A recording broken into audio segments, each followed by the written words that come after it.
sideways on, loose riding, these giant motorcycles, so you end up coming to the race with something that's not quite right, maybe. And not quite right there. Wayne Gardner down here, of course, an absolute legend at this racetrack. He's the man that first brought big-time Australian Grand Prix racing to the fore, kind of going to win mentality, but it's not done him great during this week so far with the races he's had round here. And Remy is definitely from that gene pool of toughness and sideways on, loose riding. And that season, he's going to be the team leader. He's got the grips of the class, but KTM cap to show that you have that pace. We believed in Jorge. His speed last year in Moto2 was phenomenal, and now he's got to in that squad. So to get one over, just a feather in your cap to show that you have that pace. We believed in Jorge. His speed last year in Moto2 was phenomenal, but all the same, he's playing for the little money.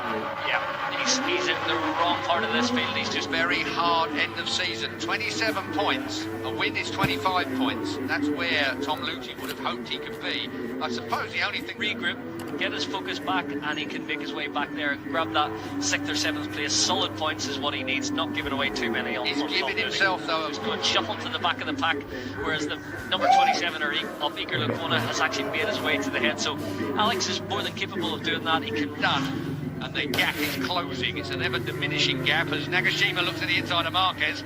And your front wheel to the outside of the back wheel of the rider in front gives you that safety margin. If he pulls it up a little faster than you're anticipating, you can just go to the outside of him and still pull the bike down late to that apex. You may remember that the man Zarco, who didn't do that, coming into Duans last year at the rear end of Marc Marquez, he put himself on the inside. The style is sideways in, square it off and squirt it out. So that camera might have given us a slightly different angle, but he still looked to me like he wasn't on the line he intended to be on. Him will only be 7 points. I suppose it's better than 6 or 5. Down at the Honda hairpin, and again you see Vittel. Yeah, and it looked like, because he's doing so much with the rear tyre to help it turn in the middle of the corner, that's obviously going to make the surface temperature increase a little bit as the race goes on. So if Jorge's been a little bit bigger, a little bit tidier, he'll have a bit more grip at the end of this race.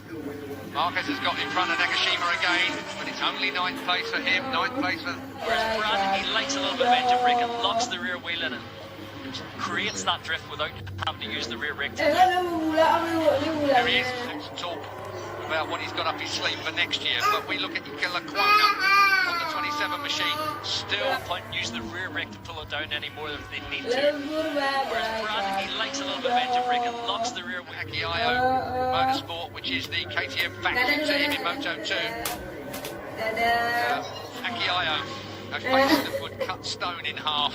And Lecuona, then we did speculate a minute ago, or I did, that Baldassari would be putting it to him, and he has. So Baldassari on the number 7 has snuck up a place.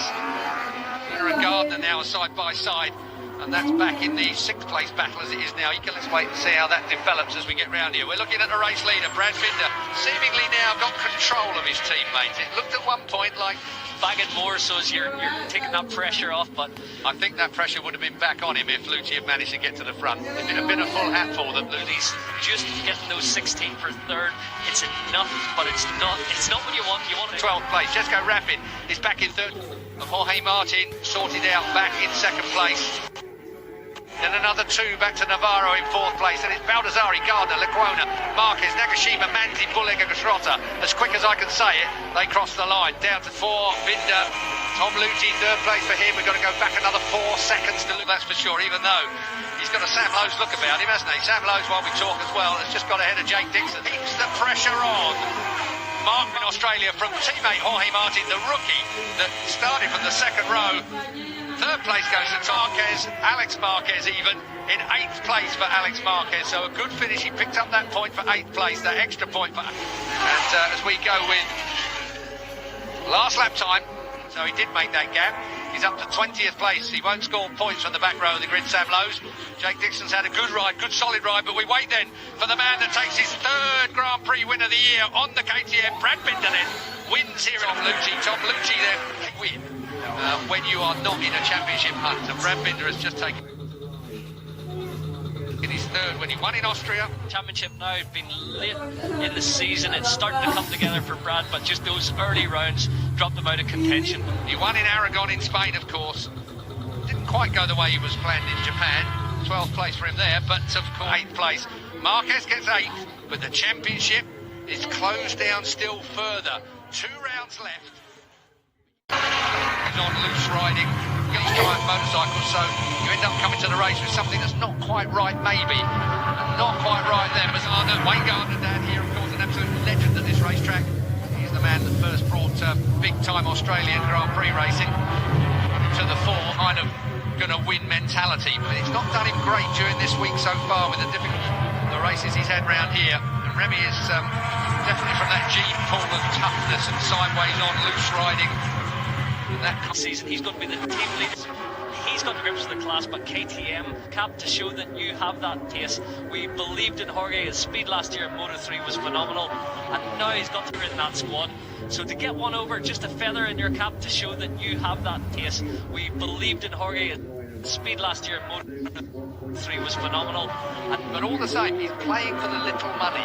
Yeah, he's in the wrong part of this field. He's just very hard end of season. 27 points. A win is 25 points. That's where Tom Luthi would have hoped he could be.